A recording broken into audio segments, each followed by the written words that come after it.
In the golden kingdom of Naburi, sunlight shimmered on every rooftop and rippled across polished mirrors hung in every home. To the people of Naburi, mirrors were not mere glass, they were portals of truth, said to reflect not what the eyes saw but what the soul carried. In the heart of the palace stood the greatest of them all, the mirror of light. Forged by ancient hands and blessed by the ancestors, it gleamed with a living glow that responded only to hearts untouched by malice. It was both oracle and judge, revealing purity and shadow alike. Princess Amani, the late Queen Safina's only daughter, often stood before the mirror. When she did, it blazed like sunrise, brilliant and gentle, filling the hall with warmth. The people adored her. They said her laughter could stir the blossoms and her compassion made even the palace guards lower their heads in reverence. She walked among the common folk freely, listening to their troubles, her golden eyes mirroring their hopes. Wherever Amani went, light seemed to follow, soft and forgiving. After Queen Safina's death, the kingdom mourned for seasons. The king, though wise and kind, grew lonely, and in time he took a new wife, Queen Zara. She arrived from a distant land wrapped in silk as black as obsidian, her face breathtaking, her speech honeyed and smooth. The court marveled at her poise, and the king, blinded by beauty and comfort, believed peace had returned to his halls. But beneath her dazzling grace lay an emptiness that no mirror would ever bless. From the moment Zara first stood before the mirror of light, she knew it despised her. While it had once glowed with a golden halo for Amani, for Zara it only dimmed, its surface rippling with dull reflections. At first she smiled it away, laughing softly as the courtiers watched. Perhaps the light grows shy before new beauty, she said. But when she turned from the mirror, her eyes burned like coals. In her private chambers she smashed every smaller mirror she owned, furious that none reflected her as she wished, flawless and adored. Each passing day fed her envy. She watched Amani in the garden, her laughter echoing against the fountains where petals floated. The king's affection for his daughter never wavered, nor did the people's songs praising her. It was said that even the mirror's glow would spill faintly into Amani's chamber at night, as though drawn to her spirit. That sight haunted Zara like a curse. The queen began to wear jewels heavier than before, her face painted with fine dusts of gold, her robes layered in white and silver. Yet no matter how radiant her appearance, the mirror remained unlit when she stood before it. It was as though the sacred glass looked through her beauty and saw the storm beneath. The king noticed the tension but did not understand its source. He spoke of peace and harmony, urging the two women he loved to become his mother and daughter. Amani tried. She greeted Zara each morning with soft smiles, offered flowers from her garden, and even shared her mother's old songs. But every act of kindness felt like salt on Zara's pride. "You think yourself a saint," the queen would whisper when no one was near. "One day even mirrors can lie." At night, Amani would sit before her window, her reflection in the glass faintly overlaid with the glowing silhouette of the mirror of light from the great hall. She prayed to the spirits of her mother and the ancestors to keep the peace within their home, unaware that darkness had already begun to pool in the corridors behind her. In the depths of the palace, Queen Zara's private chamber became a shrine of envy. She filled it with broken shards of old mirrors, their edges sharp and gleaming. She would stand among them for hours, whispering to the reflections that trembled across their uneven surfaces. "Why does she shine when I fade?" she murmured. And sometimes in those fractured pieces her own reflection would seem to twist and smile back, promising her what she wanted most, beauty eternal and a reflection that bowed only to her. Thus, while Naburi slept beneath silver moons and rivers sang softly under bridges, envy was awakening within its queen. The mirror of light still shone in the hall, waiting, as if it knew that soon, it would not only reflect truth, but reveal the darkness daring to steal a face not its own. Jealousy crept into Queen Zara's heart like a shadow creeping across the brightest day. Every time she passed the grand hall of mirrors, she would see Amani's reflection shimmer more brightly than her own. Servants whispered that the princess's beauty was blessed by the gods, and that even the sacred mirror of light bowed before her pure spirit. Zara would smile through clenched teeth, hiding the storm brewing within. Each glance at Amani felt like a reminder that her crown could not make her truly radiant, for beauty born of envy never shines. At night, when the palace was still, Zara would walk through the corridors with a lamp trembling in her hand, staring at her reflection. "Why her?" she would hiss softly. "Why does the light choose her?" The mirror offered no answer, only the pale flicker of her own eyes, tired, bitter, and filled with hunger for what she could never possess. Her jealousy grew until it was unbearable, festering like a wound beneath her jeweled crown. One evening, she summoned her most loyal servant and whispered, "Take me to the mirror witch." The servant shivered, for it was said that the witch lived beyond the silver marshes, in a hut made of broken glass where reflections spoke instead of the witch herself. Yet the queen's command was absolute, and by moonlight they ventured into the forbidden lands. When they arrived, the marsh shimmered like liquid mirrors. A faint voice echoed from all directions. "Who comes seeking what was never theirs?"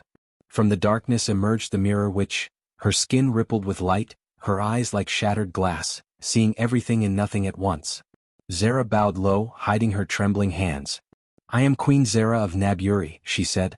"I desire a beauty that no mirror can deny. I wish to surpass the princess." The witch smiled, slow and knowing. "Beauty born from envy is the most fragile kind," she murmured. "It shatters easily. But if you wish to take her beauty, and her fate, I can offer you a spell. Trade faces, trade fates. But remember, mirrors never lie for long." Zara's heart pounded. "I accept." The witch handed her a vial filled with silvery mist and a shard from the mirror of truth itself. "Perform the ritual beneath the moon. Whisper her name as you gaze into your reflection, and your wish will bind the glass." That night, Zara stood by her window, the moon glowing full and cold. She drew the shard across her palm. Her blood shimmered silver as it dripped into the vial. She whispered Amani's name again and again, her voice trembling between devotion and madness.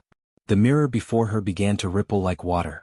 Her reflection blurred, her face melting into the princess's image. For a moment, Zara felt the pain of her own vanity burn through her, and then it was gone. When dawn arrived, the kingdom awoke to a strange calm. Amani in her chamber went to wash her face and froze. The mirror reflected not her gentle features but Zara's. Her hands shook as she touched her cheeks, her lips, her eyes. "This isn't me," she whispered. Panic rose in her chest, but when she ran through the corridors, no one recognized her. Guards bowed, calling her Your Majesty. Meanwhile, Zara emerged from her chambers radiant beyond measure.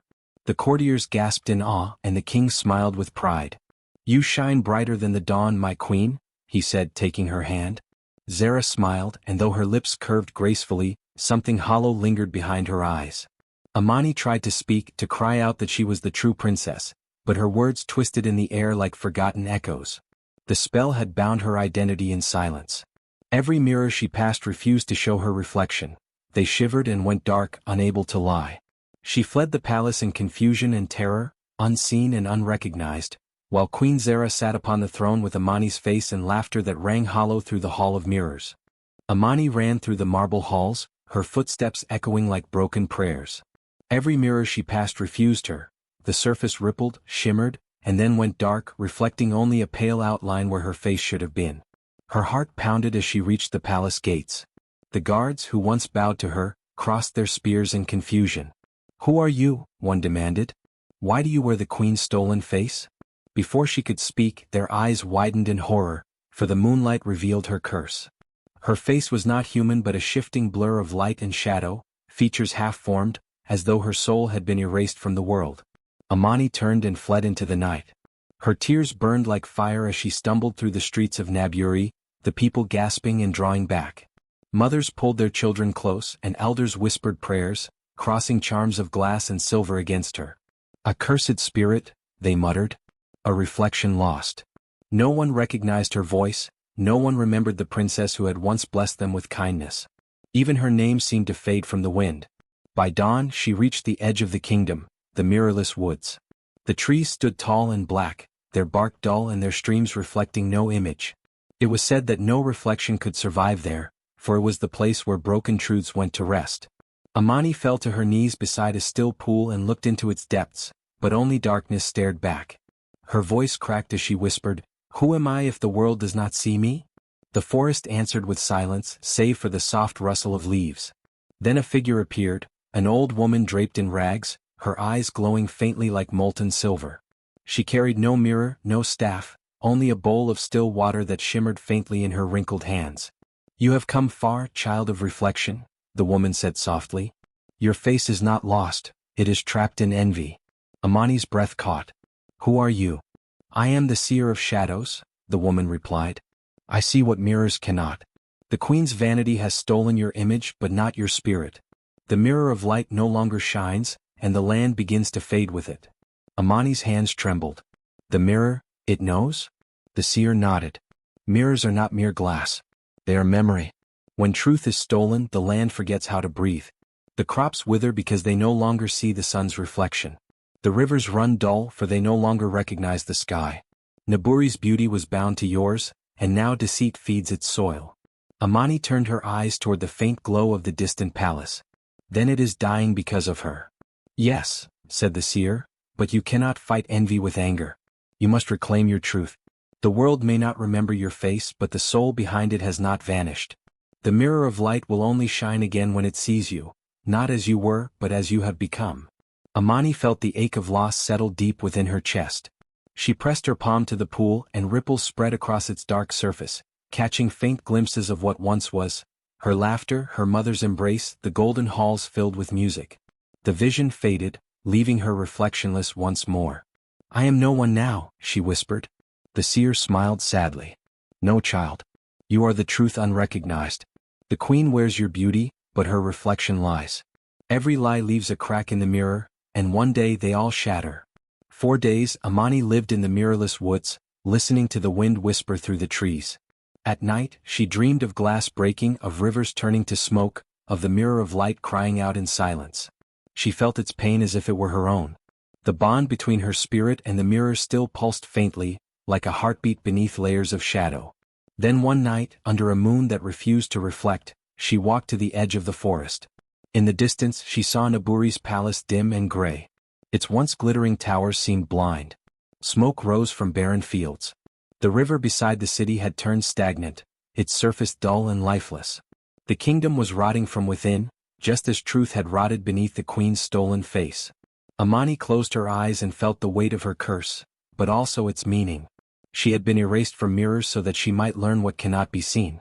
Her beauty, she realized, had been light reflected. Now she carried the light itself. And as she walked deeper into the forest, the earth beneath her feet glimmered faintly with silver, as though the mirror of light still recognized her steps. The seer's words echoed through the night. When the mirror goes dark, the world forgets. But when truth returns, even shadows will remember. The once proud halls of Naburi shimmered no more. Queen Zara, adorned in jewels and silks, admired herself daily, reveling in the beauty she had stolen.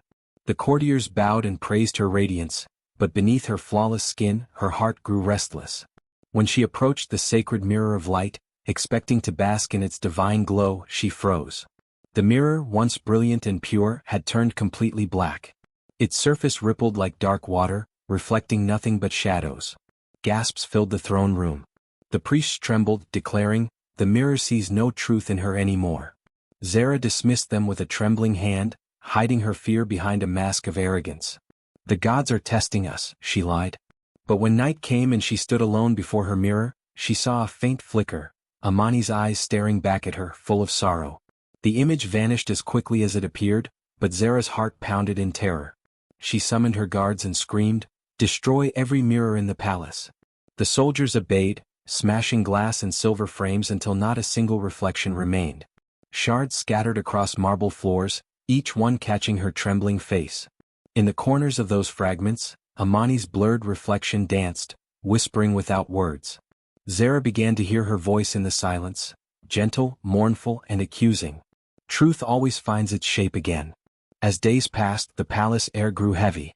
The gardens wilted, fountains ran dry, and the courtiers avoided the queen's gaze. Every reflective surface, the water in her cup, the polished floor, even her jewels, seemed to shimmer with Amani's faint outline. Zara's nights became torture. In her dreams, the mirror of light stood tall again, and she saw herself not as the queen of beauty but as a hollow shell wearing another's grace. She tried to cover every surface, hanging black drapes over mirrors and windows. Yet no matter how dark she made her chamber, she could still feel those unseen eyes watching her, her stolen beauty turning into a curse. The once adored queen grew pale and restless. She stopped attending the royal feasts, claiming illness, though everyone whispered the truth. The mirror had judged her unworthy. One night, as thunder rolled across Naburi, Zara approached the hidden chamber where she had first performed the ritual. She lit a candle and stared at a tiny shard she had kept, the last piece of the mirror of light. The shard quivered in her trembling hand, and for a heartbeat she saw herself as she truly was, old, withered, and hollow. The candlelight flickered, and in its glow, Amani's soft voice echoed once more, "You cannot shatter what reflects the soul." Zara dropped the shard in terror, and it cracked into dust. Yet the darkness in her heart only deepened. The mirror of light remained black in the palace hall, silent and cold, waiting for the day the truth would shine through again. Amani wandered through the silent woods with a veil of moonlight on her faceless form, her steps soft as whispers. The seer's words echoed in her mind, "Your face is not lost, only divided." The path before her shimmered faintly, as though the earth itself longed to guide her home. Each night when she closed her eyes, dreams came like rivers of glass. She saw reflections, fragments of herself, trapped in hidden mirrors scattered across Naburi, in the still surface of forgotten wells, in dewdrops clinging to leaves, in the tiny shards of glass Queen Zara had ordered destroyed. When she awoke, she would follow the pull of those visions. Her first journey led her to a mountain spring where water trickled from the rocks, clear as crystal. As she bent to drink, a ripple moved across the surface, and she saw a glimpse of a child's smile, her own. The reflection flickered, then melted into the flow, but something stirred inside her. Her heart throbbed, and when she spoke, a faint hum escaped her lips, the first sound she had made in weeks. "I remember laughter," she whispered. From that day the air around her began to change. Animals no longer fled from her faceless light. A wounded doe allowed her to touch its head, and when Amani laid her hand upon its wound, the skin healed as if kissed by water. The villagers who once feared her began to speak of this spirit of kindness, who roamed the forests. Children left flowers by the riverbank where she passed. They did not see a ghost or a curse, only warmth and peace that reminded them of the lost princess. Her next dream brought her to the edge of a shattered village mirror. The glass lay in pieces, reflecting nothing but starlight. As she gathered the shards, she felt a rush of memories, her mother's gentle touch, her father's laughter, the feeling of sunlight on her skin. One fragment glowed softly, showing her lips curving into a smile. The moment her fingers brushed it, her voice grew stronger. It was no longer a whisper but a melody. When she sang, the night itself seemed to listen. Trees swayed, and the wind carried her tune to distant lands. Each fragment she reclaimed restored something she had lost, not just her reflection but her essence. Her memories returned like dawn breaking through fog. The laughter of her people, the rhythm of drums during festivals, the sacred dance before the mirror of light. Her journey took her through villages starving under Zara's reign, where mirrors had been banned and crops refused to grow. Amani moved unseen among them, blessing wells and rivers with her song. Wherever she went, the water grew clear again and the land began to breathe. One evening, as she camped beside a silver lake, she saw a reflection ripple across the water. It was not her face but Zara's, wearing her stolen beauty, eyes haunted by guilt. The image trembled, then cracked into 7 pieces before dissolving. Amani understood then, their fates were bound through mirrors, and the queen's deceit would one day lead her back to truth. She knelt by the lake and touched its surface, whispering to her reflection, "I am coming back." Her final journey brought her to the ruins of an old temple, the birthplace of the mirror of light. Inside, beneath the moon's pale glow, fragments of shattered mirrors floated in midair, suspended by unseen hands. Each piece shimmered with her missing features, eyes, lips, cheeks, all waiting to reunite. As she stepped closer, the shards vibrated, resonating with her voice. "I am Amani," she sang softly, and the mirrors aligned like stars forming a constellation. Light poured through the temple, flooding every corner with brilliance. Her face reassembled within the glow, not as it once was but as something more. Her reflection was now woven with threads of moonlight and memory, her beauty touched by the scars of her journey. She looked upon herself and smiled, tears of silver falling into the stone floor. Around her, the world began to respond. Rivers surged with renewed life, fish leapt from the water, and the wind carried her name across Naburi once more. By dawn, Amani walked from the temple with her reflection restored and her purpose clear. She was no longer a princess in hiding but a spirit reborn from truth. As she passed through the sleeping villages, mirrors flickered awake one by one, reflecting her radiant image, not to show vanity, but to remind the world that kindness cannot be stolen. And wherever her reflection appeared, the people whispered, "The true queen walks among us again." The night was heavy with storm clouds when the mirror which emerged from the misted swamps. Her eyes, once sharp with ambition, were now clouded with remorse. Every mirror in Naburi had turned dark, their surfaces rippling with shadows that whispered her name in accusation. She had thought herself the keeper of balance, the one who could bend reflection to truth, but she had unleashed envy instead. Every broken glass was now wound upon the kingdom, and the rivers murmured only sorrow. The witch wrapped herself in her tattered cloak and whispered to the wind, "It is time to undo what I have done." She followed the trail of light that pulsed faintly through the forest, the echo of Amani's restored reflection. When she found her, Amani stood beside a river, her face softly illuminated by the moon. Though whole again, her eyes carried a sadness deeper than any curse. The witch approached with hesitant steps, the sound of her staff striking stone echoing in the silence. "You've come too late," Amani said quietly, sensing her presence without turning. "The kingdom already suffers for what was taken." The witch bowed her head. "And it was I who gave your stepmother the spell that began it. I thought to teach her beauty's burden, not to steal its light. But Zara's greed fed the mirrors, and they drank the purity of your soul. Now the mirror of light is blind, and the world darkens with it." Amani turned then, her eyes glimmering like calm waters before a storm. "Why come to me now?" "Because the river carried your song," the witch replied. "Even in shadow, your voice healed what envy had broken. You are the only one who can awaken the mirror again." She drew from her sleeve a shard of glass that shimmered with both darkness and light. "This is what remains of the first mirror, the one that knew the gods' reflection. With it you can face Zara, and the mirror of light will judge between your hearts." Amani stepped closer, the reflection of the shard dancing across her cheek. "Judge between our hearts?" "The mirror cannot be deceived," the witch said. "It will not see beauty or titles, only truth. If your heart carries bitterness, it will choose her. If hers carries repentance, it may yet spare her." Amani looked at the shard, seeing within it flashes of her mother's smile, her father's crown, and Zara's jealous eyes. "And if neither of us is pure? Then the mirror will shatter, and Naburi will fade into dust." The wind howled through the trees. The words fell heavy between them. Amani's fingers brushed the shard, feeling its pulse like a heartbeat. It was cold and warm at once, alive with magic. "Then I must go," she said. The witch's lips trembled. "You would still face her after all she's done?" "I would face her because of what she's done," Amani replied. "No curse ends with hate. If the mirror is to see truth, it must see mercy too." For a long moment the witch could not speak. The last remnants of her power trembled within her hands, uncertain whether to bless or curse. "You are your mother's daughter," she whispered at last. "She once stood before the mirror of light and offered it her tears, that is why it shone so purely. Perhaps it will remember her through you." That night, the witch guided Amani to the edge of the forbidden valley where the palace towers pierced the storming sky. Lightning flashed across the heavens, revealing mirrors half buried in the mud, relics of Zara's fear. Each one trembled as Amani passed, humming faintly, their broken edges glowing. The mirror which raised her staff, and the ground opened into a narrow path lit by silver fire. At its end the witch turned to her. "When you stand before her, hold this shard to your heart," she said. "It will reflect your truest self, not as you are seen but as you are known by the gods. Do not let anger darken it, or all will be lost." Amani took the shard and nodded. "And you, witch, what will become of you?" The witch smiled faintly, her reflection flickering in the stormlight.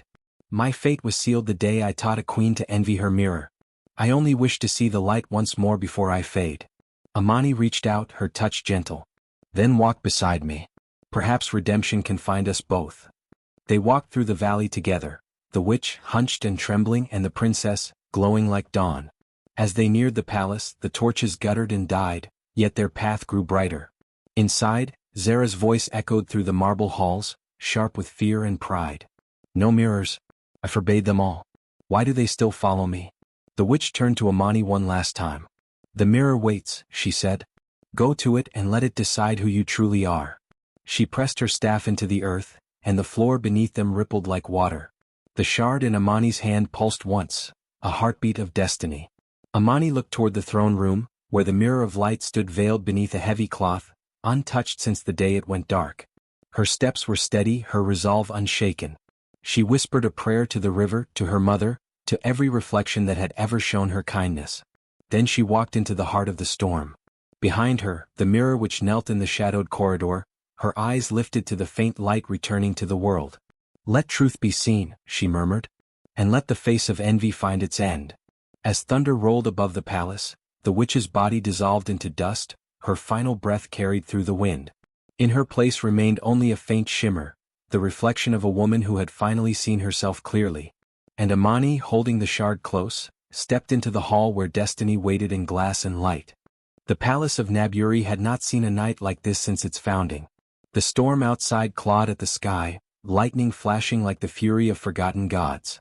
Every tower trembled beneath the booming thunder as the courtiers gathered, their silken robes wet with fear and wonder. The great hall of mirrors, once a place of celebration, now stood dim and cold, lit only by torches that flickered like dying stars. At its center loomed the mirror of light, veiled in heavy black cloth, silent and still as a tomb. When Queen Zara entered, she was wrapped in gold and pride. Her beauty, stolen though it was, shone with desperate brilliance. Every step she took echoed through the marble chamber, though her hands trembled behind her jeweled rings. "Why summon me here?" she demanded, her voice brittle. "The kingdom bleeds, and still you waste time in superstition." From the shadows stepped the mirror witch, her cloak glistening with rain. Her once powerful voice had softened into something ancient and sorrowful. "It is not superstition, my queen. It is reckoning. The mirror of light has slept too long, and tonight it shall wake. All of Naburi will see truth, and truth does not serve pride." The courtiers whispered among themselves. Some swore they felt the floor pulse beneath their feet, as though the palace itself awaited something divine. Zara lifted her chin. "Then wake it, old witch. Let it see that I am the light that guides this realm. Let it prove that I am the one it chooses." The witch's eyes glinted. "And so it shall." She raised her hands, murmuring words older than kingdoms. The black cloth lifted from the mirror of light, floating upward like smoke. The mirror's surface was dull at first, a gray mist swirling endlessly. Then it began to hum low and deep, a sound that resonated in every heartbeat. And then the great doors burst open. A figure stepped through the storm's light, drenched, faceless, glowing faintly as though carved from moonfire. Gasps rippled through the court. Some fell to their knees, thinking her a spirit. Others covered their faces, too afraid to look. Zara stumbled back, clutching her chest. "No, it cannot be." The mirror witch bowed her head. "It is she. The one you burned in envy, the one whose reflection you stole. The river returned her, and the gods have crowned her with truth." Amani stepped forward slowly, her bare feet leaving glowing prints upon the marble floor. She said nothing. Her facelessness was no longer horror, it was majesty, light without shape, purity without vanity. Wherever she passed, mirrors along the walls flickered to life, showing brief glimpses of her lost face, her laughter, her tears. The storm outside seemed to bow to her presence. The witch spoke again. "The mirror of light will now decide whose heart it recognizes. You both shall stand before it, and the truth will shape its reflection." Zara's lips trembled, but she forced herself to stand tall. "So be it," she said through clenched teeth. "Let the mirror choose its queen." They stood before the mirror, one radiant in her stolen beauty, the other faceless but glowing like dawn. The court held its breath. Amani held out the enchanted shard the witch had given her. It pulsed gently, drawing a faint silver line between her heart and the mirror's surface. Zara watched it, envy and fear clashing within her gaze. The mirror witch raised her staff. "Now show them who they are." The mirror flared to life, its light blinding. The hum grew louder until the very air shook. Both women's reflections appeared within it, at first clear, distinct, then slowly twisting, merging, melting together like water and fire. The image wavered between two faces, Zara's perfection and Amani's gentle grace, until the surface began to ripple violently. The court watched, transfixed, as the mirror's glow turned gold, then blue, then white. The storm outside raged louder, as though the heavens themselves strained to see. Zara reached toward the mirror, her fingers trembling. "I am queen," she screamed. "I am beauty. I am truth." Her reflection sneered back, but not as she expected. The image in the mirror no longer mimicked her. It smiled coldly, showing eyes filled with greed and cruelty. Behind that image, Amani's face flickered faintly, calm and sorrowful. Amani whispered, her voice echoing through the hall like music, "The mirror does not see crowns or faces. It sees hearts." Her faceless light grew brighter, pushing back the shadows. Zara's reflection began to distort, her features stretching, dark veins crawling across her skin. She screamed as the mirror's glow intensified, her stolen beauty unraveling before the eyes of the court. The mirror's surface burst into waves of light, enveloping both women. Gasps filled the hall as their forms dissolved into pure reflection, light and shadow wrestling, blending, separating again. And then silence. The light dimmed. Two figures remained before the mirror: Amani, her true face restored, radiant and serene, and Zara, pale and trembling, her beauty flickering like a candle about to die. The witch lowered her staff, her voice soft but firm. "The mirror has seen." Zara looked into the mirror again, but this time, it reflected not her face, but a hollow void, a dark emptiness where her soul once shimmered. Tears streaked down her fading beauty. "No, no, this cannot be me." Amani's reflection stood behind her in the glass, luminous, gentle. "It was always you," she said softly. "The mirror only shows what you carry inside." Zara fell to her knees, sobbing as cracks spread across the mirror's frame. The reflection of the two women pulsed one last time, merging briefly into a single image, one half light, one half darkness, before splitting apart forever. The mirror which whispered, "The night of truth is done." The storm outside broke, rain pouring in silver sheets. Light from the moon touched the floor of the hall, and every smaller mirror reflected the same image. Amani, whole again, her face calm, her eyes filled with mercy. Zara's sobs echoed once more before fading into silence. Her reflection within the mirror flickered, as if reaching out, and then vanished completely, leaving behind only Amani's serene face glowing in the glass. The courtiers bowed, some weeping, some whispering prayers. The witch turned to Amani and said, "The mirror has chosen." And though thunder still rolled beyond the palace walls, the kingdom knew the storm had passed, not by weather but by truth finally revealed. The mirror of light trembled with a sound like thunder held beneath the earth. The court froze where they stood, their wide eyes reflecting the blinding glow that poured from its fractured surface. Lines of light crawled across the glass like veins of lightning, and a deep hum filled the hall, not angry, not cruel, but ancient, inevitable. A crack split the mirror from crown to base, and the golden frame shook as though alive. Queen Zara stumbled backward, clutching her throat. The reflection within the mirror began to distort, her once beautiful face twisting, stretching, melting into a blur of gray shadow. Where her reflection had smiled moments before, there was now only emptiness. The courtiers gasped. The mirror which raised her staff, the crystal atop it pulsing with the same rhythm as the mirror's glow. "It begins," she whispered, "the truth unsealed." Zara fell to her knees, her voice trembling. "Stop this.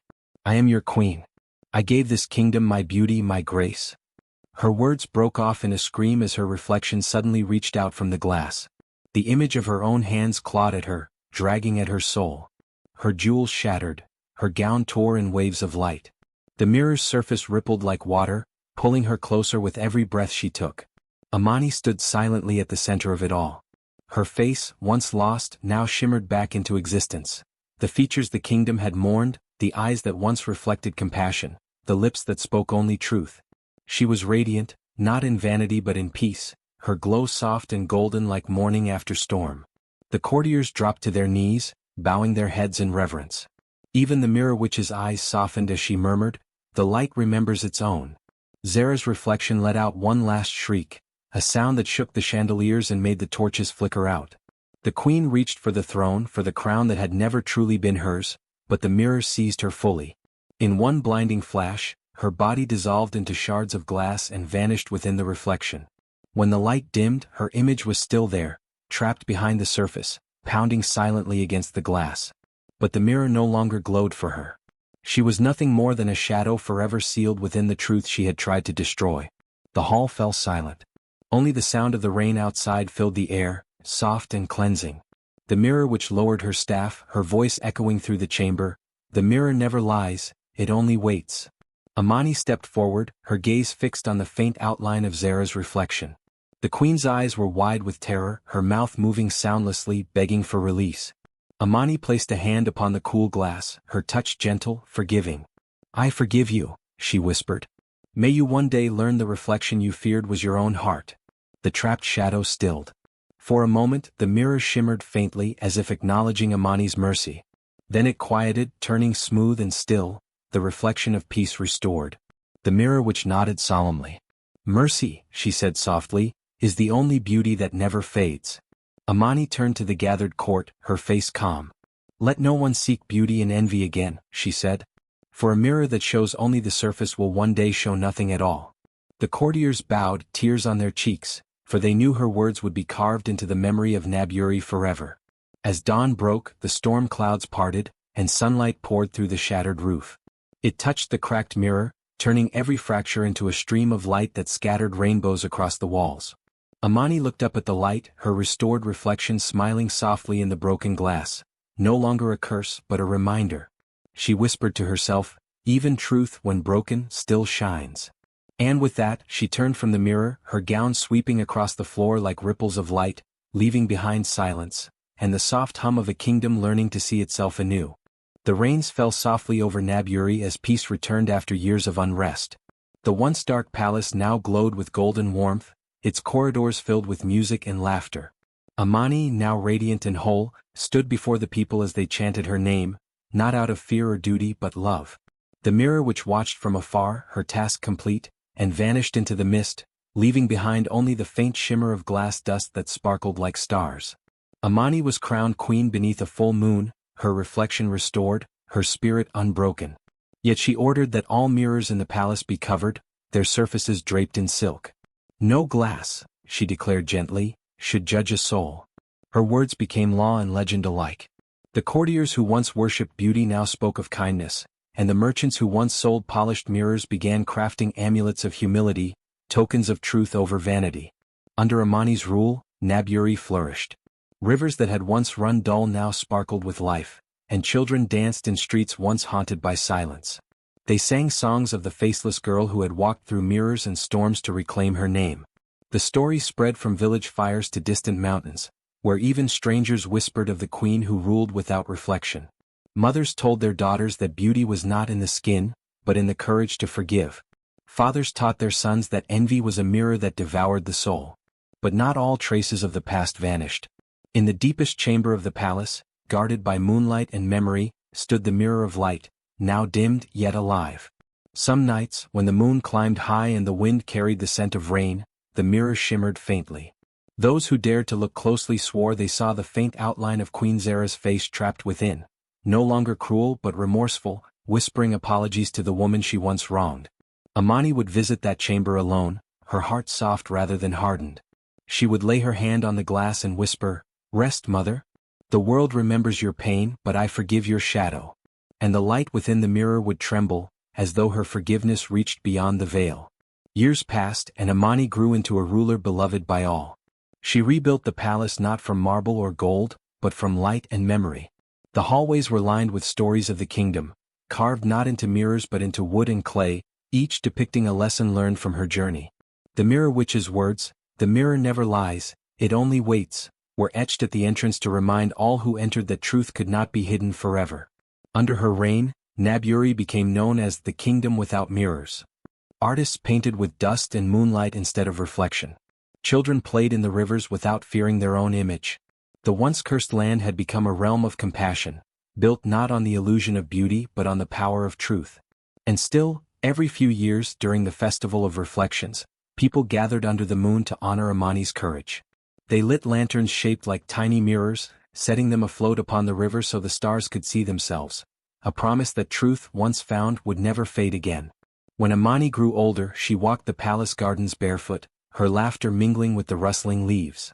She often told her attendants that she still dreamed of her reflection, not as a reminder of what was lost, but of what was reclaimed. "The face is just a mask," she would say softly. "The heart is the true mirror." On her final day, when the moon shone brightest, she stood once more before the mirror of light. The surface no longer showed her reflection, but instead the kingdom she had rebuilt, free, united, and filled with warmth. A tear rolled down her cheek, and the mirror glowed one last time before turning to crystal dust. The people mourned her, but their grief carried gratitude. They placed her crown upon a simple wooden stand beside the mirror's remnants, vowing never to let envy rule their hearts again. And in time, the children who played under her reign grew up telling her story beside fires and rivers. They spoke of Queen Amani, the queen who saw without eyes, who ruled without mirrors, and who forgave without forgetting. And when the moon hung low and silver over Naburi, travelers still claimed that if you stood by the riverbank and looked into the water, you might see her, not her face but her reflection in the ripples, smiling faintly. A reminder that truth and mercy, once joined, never die, they simply change form like light through glass.